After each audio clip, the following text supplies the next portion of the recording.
The legendary King Thor is back, but can he defeat Loki, the Necrogod, in the final battle? Let's find out. In the comic King Thor, we begin with a flashback to 10 years prior.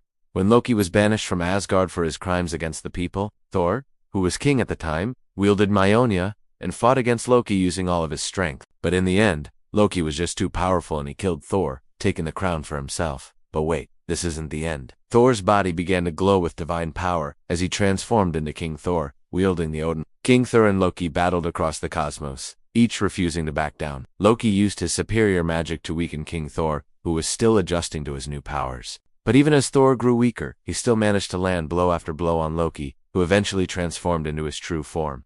With the power of the sword, Loki could kill gods permanently, and he used it to take out several of Thor's allies. But Thor refused to give up. Even when Loki impaled him through the chest, Thor continued to fight. With every fiber of his being, Thor managed to get back up, and he charged towards Loki, who was beginning to weaken. You see, the Necrosword had taken control of Loki and was using him as a vessel to spread its power throughout the cosmos. Loki was trying to break free, but the sword's influence over him was just too strong. Thor knew that he had to act fast if he wanted to save his brother. And in a moment of desperation, Thor tapped into one last burst of divine power. He unleashed a thunderous roar that shook the very foundations of Asgard. Thor then grabbed Loki by the throat and slammed him into the ground over and over again. With each blow, Thor was channeling his divine power through the Odin force and into the neck. At first, the sword's dark energy began to weaken, but then something unexpected happened. The sword's energy began to transfer into Thor, who was now glowing brighter than ever before. With a final surge of power, Thor destroyed the Necrosword, freeing Loki from its influence. And so,